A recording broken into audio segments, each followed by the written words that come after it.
This bulletin proudly brought to you in association with Alex Campbell's Menswear.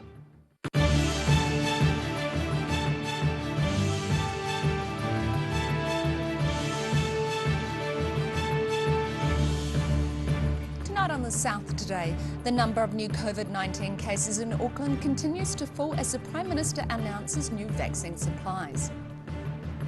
A Dunedin businessman is chastising the Dunedin City Council about a decision to no longer fund a sports museum. And a polar blast has put smiles on the faces of people able to enjoy the reopening of the southern ski fields.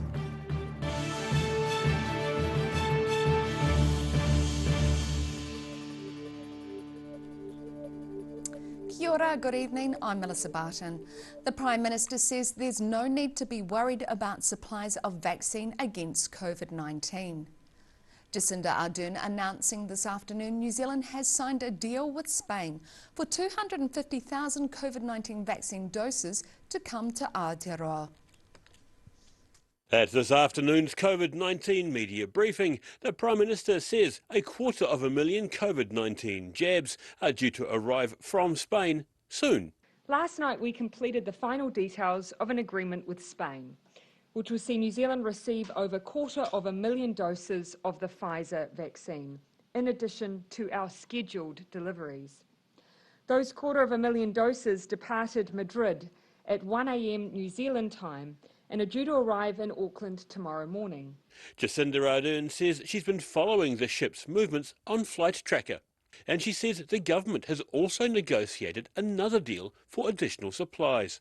This is the first of 2 deals that we have been working on. The second is an even larger order, and I anticipate being able to share details of it in the next week or so. Director General of Health Dr Ashley Bloomfield says there are 13 new cases of COVID-19 in Auckland, down again on the day before. Dr Bloomfield says close to 1.6 million people scanned in yesterday using QR codes, the first day of Level 2 outside Auckland. In Dunedin, the South Today. Christchurch Airport says its domestic terminal has reopened and people are able to re-enter after an item of interest sparked an evacuation this morning. Police say they were made aware of the discovery of the item found in a bag at the screening checkpoint about 8 a.m. Christchurch Airport evacuated its domestic terminal as a precaution.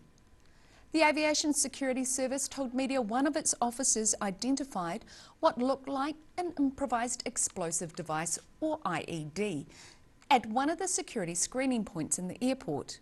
Incident protocols were quickly activated and the area isolated before police arrived. Police say they are speaking with 2 people in relation to the incident. Dunedin businessman Sir Ian Taylor is flabbergasted with the Dunedin City Council's decision not to support the Sports Hall of Fame. In a split decision, councillors voted to not continue with a $100,000 grant to the organisation. Dunedin businessman and sports graphics guru Sir Ian Taylor is frustrated that his local council has voted behind closed doors against spending another $100,000 keeping the beleaguered New Zealand Sports Hall of Fame open. Stupid. I honestly, I don't know why this thing was so secretive. We've been working on ideas for to turn this into a really spectacular Hall of Fame for the entire country and have it based here in our city. And overnight I hear that they've decided that they're just going to close it. The City Council already gives the Sports Hall of Fame a significant relief in rent and rates, and when Sport New Zealand suspended its annual $100,000 grant to the museum, it was the City Council that gave an extra $50,000 to tide the Sports Hall over. But Dunedin Mayor Aaron Hawkins says he doesn't think there's justification to spend yet another $100,000 ensuring the hall stays open over the next financial year, especially as the money would have to come out of other projects. Shortly before he died earlier this year, Sir Ian Edgar pledged $500,000 towards a new facility at the Edgar Centre. It's a national Sports Hall of Fame. So with the with the step up that Sir Eon gave us, we could start thinking seriously about making a world-class facility that the whole country could be proud of and the whole country could be involved in helping to pay for. Hawkins also says the fact that the council voted not to spend $100,000 this time round does not impact on any long-term vision to turn the Sports Hall of Fame into a spectacular facility, similar to what Sir Ian Taylor is envisaging. You've already got thousands of people visiting the location in the first place. I had a picture of this, any tourist bus when they first start coming back, or camper vans, one of the first places they would stop is they'd drive to there, park and go in to see the Sports Hall of Fame. In Dunedin, the South Today. An off-duty paramedic tried in vain to save a motorcyclist's life after coming across a crash on the Crown Range Road yesterday. Other motorists also helped the Invercargill man who was travelling with a group from Queenstown to Wanaka. St John also attended the scene. Wanaka police say the paramedic arrived at the scene about 10 minutes after the single motorbike accident and gave the patient CPR. Police say the motorcyclist had a faint pulse but didn't regain consciousness. And police say their inquiries are still continuing. Queenstown's 2 ski fields opened yesterday after a 3-week COVID-19 hiatus. About 2,000 skiers and snowboarders visited either the Remarkables or Coronet Peak ski fields, which had received a top-up of snow earlier this week. Thanks to much of New Zealand going down to Alert Level 2, ski fields such as Coronet Peak and the Remarkables have been able to reopen again for snow lovers to enjoy the slopes. It's like starting a new season all over again. I had that little bit of anxiety that I could remember how to do it, but no, it's just good to be out there in the fresh air and enjoying some good snow. Paul Anderson is chief executive of the 2 ski fields and says while they've lost some good snow during the warm weather over lockdown, more arrived earlier this week and there's the promise of extra snow still to come. We've got 5.5 weeks of skiing still to go, and spring usually brings some fantastic conditions and some lovely, mid-morning to mid-afternoon skiing. So, yeah, just looking forward to getting back into it. Coronet Peak is set to close on the last weekend of this month, while the Remarkables stay open until mid-October. Near Queenstown, the South Today. Still to come on the South Today. A Southland beekeeper is asking Southerners to plant for bees as part of Bee Aware Month this September. And Bruce Munro chats to an esteemed virologist about COVID-19 vaccinations. So catch this and more after the break.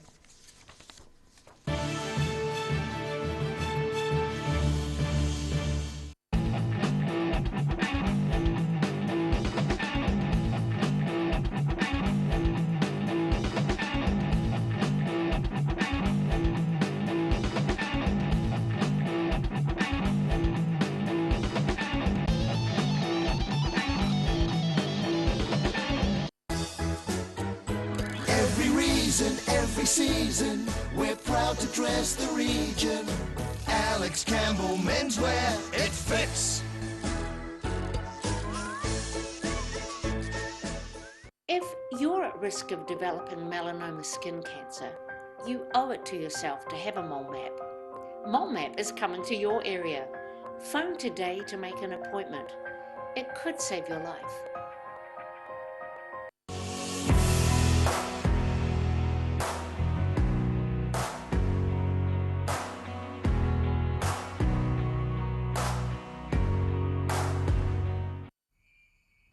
TV, our favourite babysitter, but it can be tough keeping up with what our tamariki are watching.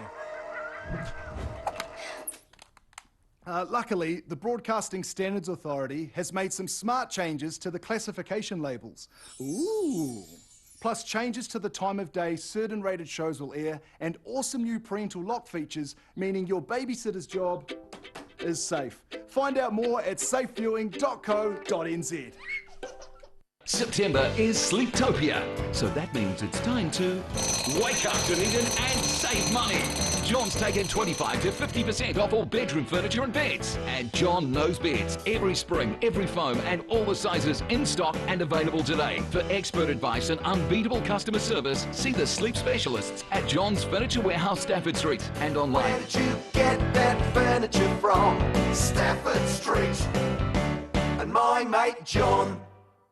A poorly maintained heat pump can lose up to 35% of its output. The Mr. Heat Pump Cleaner team are experts. Their specially developed chemical wash is totally biodegradable. Call Mr. Heat Pump Cleaner and get the job done by the professionals.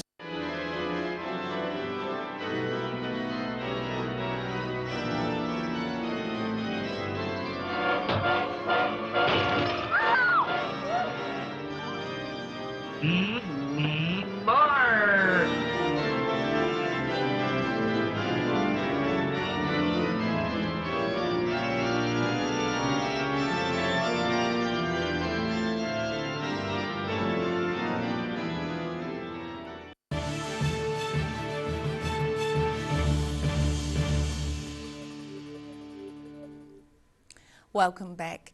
A Southland beekeeper is asking southerners to plant for bees in what is called Bee Aware Month this September. Southland Bee Society President Jeff Scott says it's important for gardeners to consider the right plants to help out the small honey-making pollinators. He says a good example of bee-friendly planting is Invercargill's Falster Gardens, where the Society set up a new apiary last year. Scott says the garden provides different flowering plants to feed the bees every month of the year.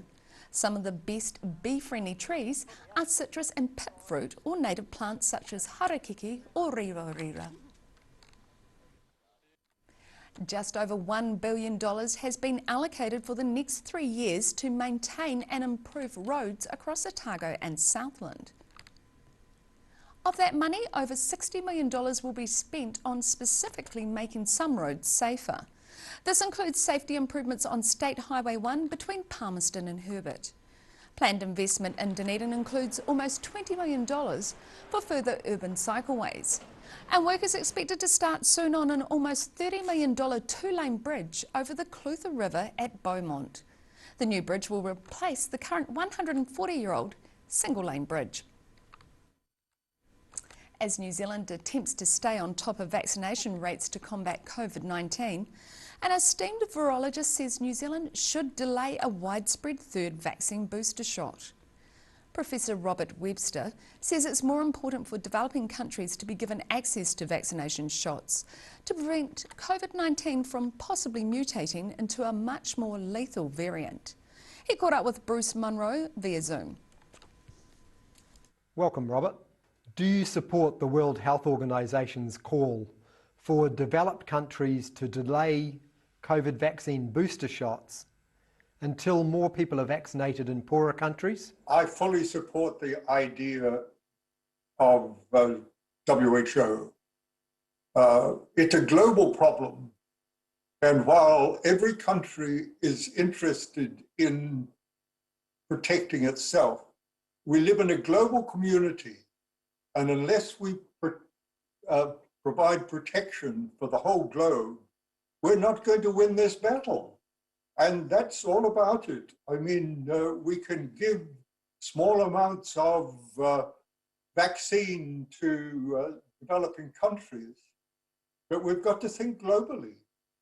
And there's no way about it. The virus thinks globally.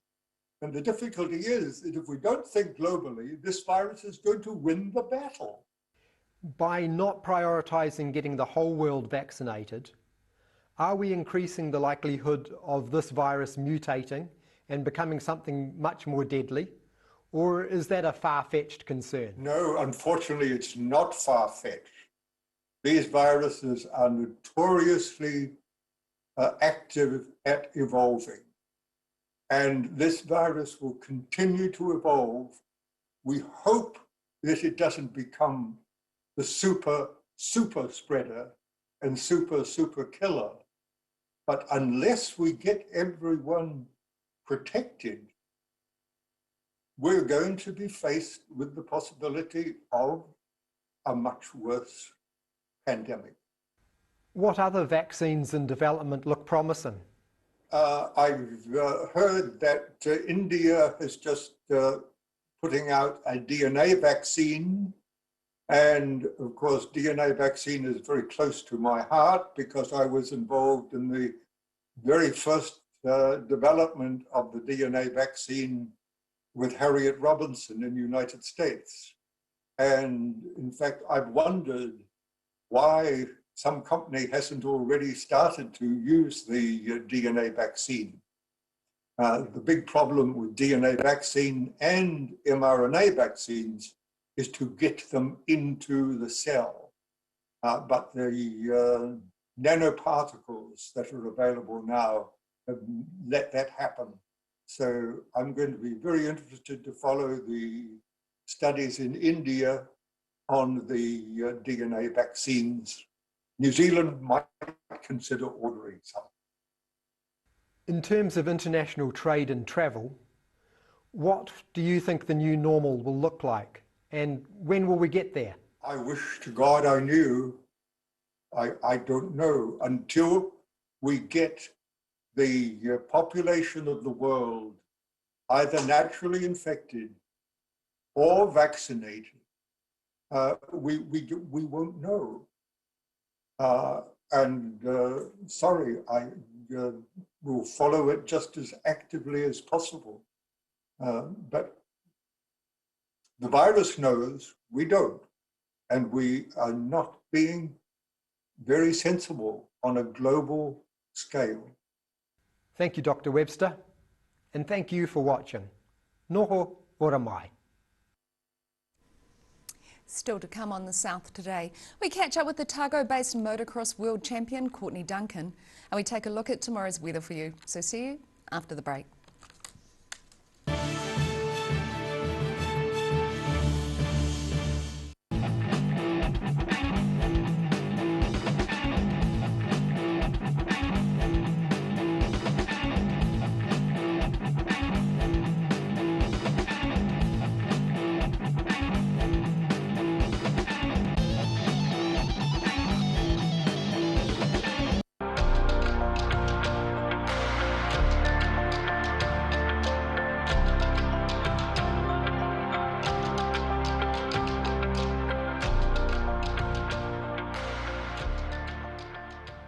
A poorly maintained heat pump can lose up to 35% of its output. The Mr. Heat Pump Cleaner team are experts. Their specially developed chemical wash is totally biodegradable. Call Mr. Heat Pump Cleaner and get the job done by the professionals.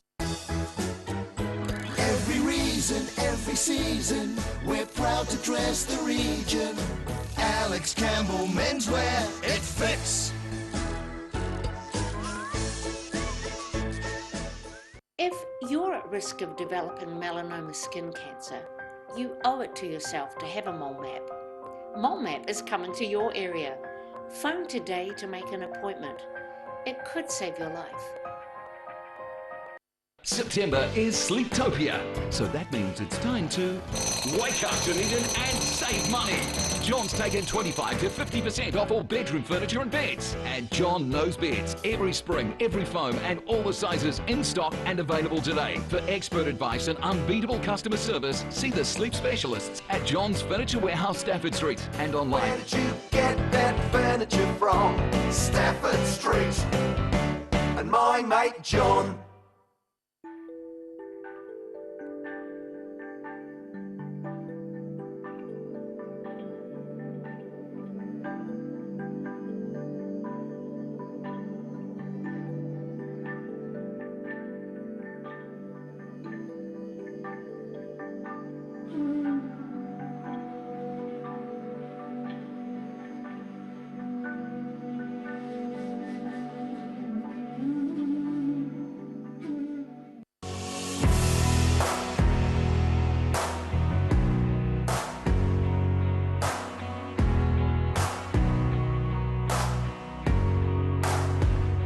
MTF Finance can help you turn the key on your next vehicle with a loan made just for you. TCs and lending criteria apply.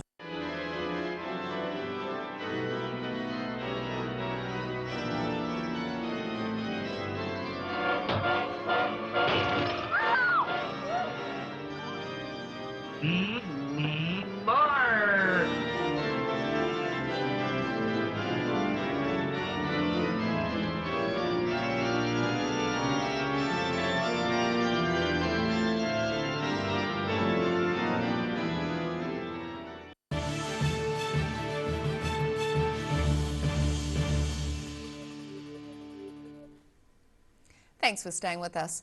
Otago-based motocross world champion Courtney Duncan managed to win just one of 3 races at the weekend, but is still leading the competition.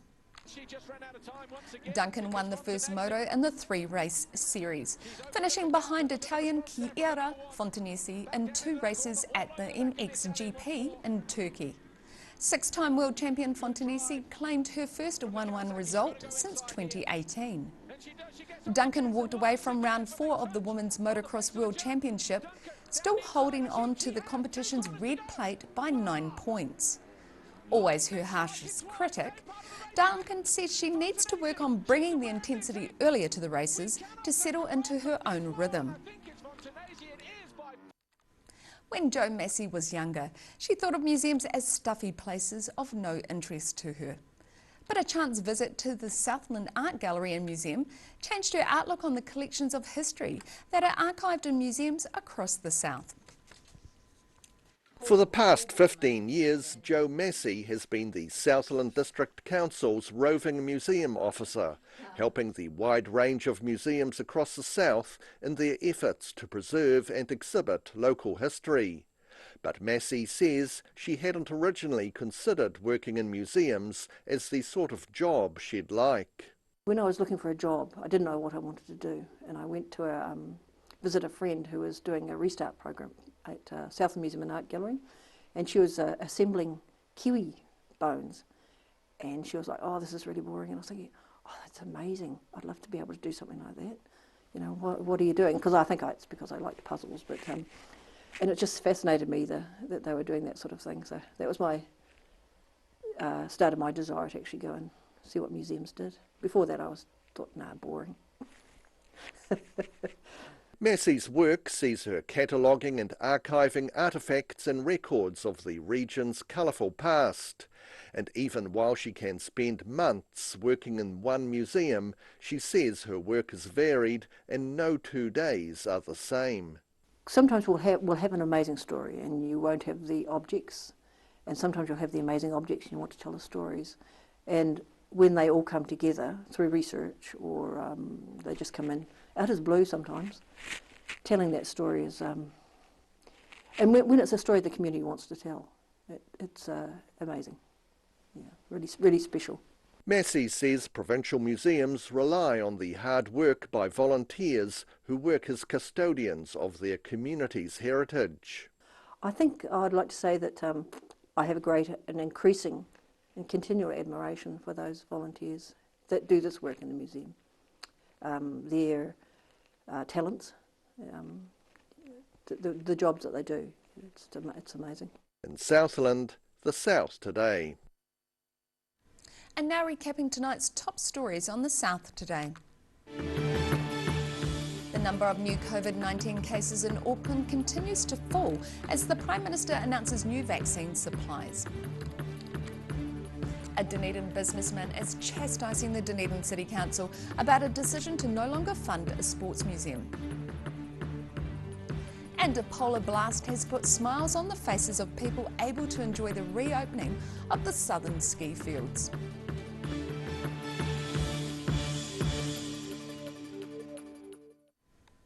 And time now for a look at the weather. Tonight's weather proudly brought to you by Mole Map.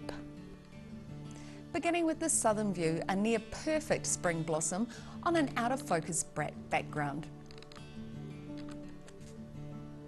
Looking at the situation, another day of strong cold southwesterly winds and widespread showers tomorrow. More cold weather is on the way next week, but at least the winds will ease and showers clear.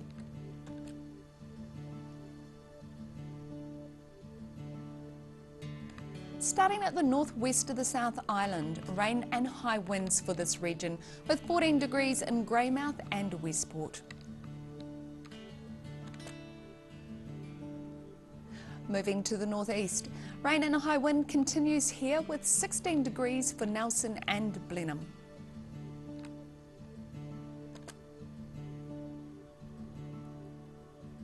And moving down to Canterbury, showers, high winds in Kaikoura with 17 degrees. Christchurch is the same with 16 degrees, and Ashburton has showers and wind as well with 14 degrees.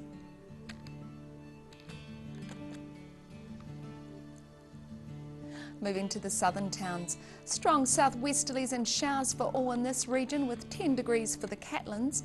Balclutha, Lumsden and Gore slightly lower on 9 degrees.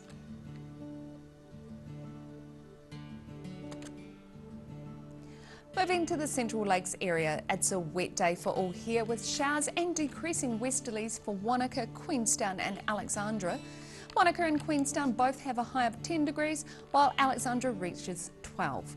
Te Anau also can expect showers with decreasing strong southwesterlies and a high of 10 degrees.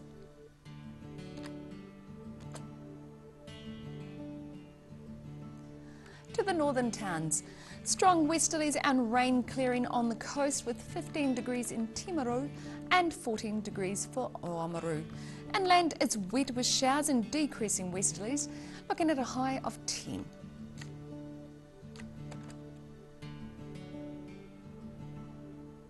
In Dunedin, rain tonight with strong gusty northwesterlies and a low of 8.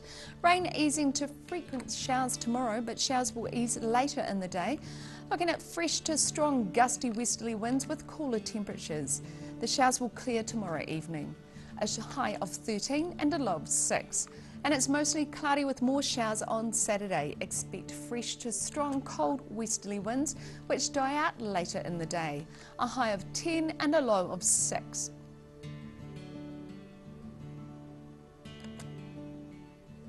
And in Invercargill, cloudy tonight with gusty westerlies and a low of 9. Showers and strong to near gale force west to southwesterly winds tomorrow. Temperatures becoming cooler with showers and winds easing later in the day. A high of 10 and a low of 5. And it's going to be very cold on Saturday with hail showers clearing and sunny periods developing.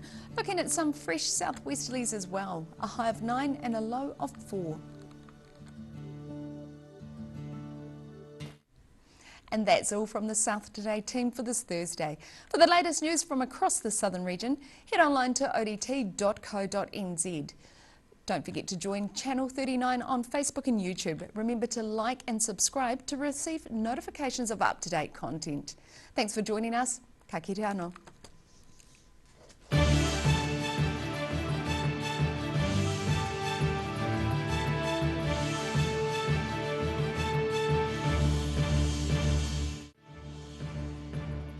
This bulletin proudly brought to you in association with Alex Campbell's Menswear.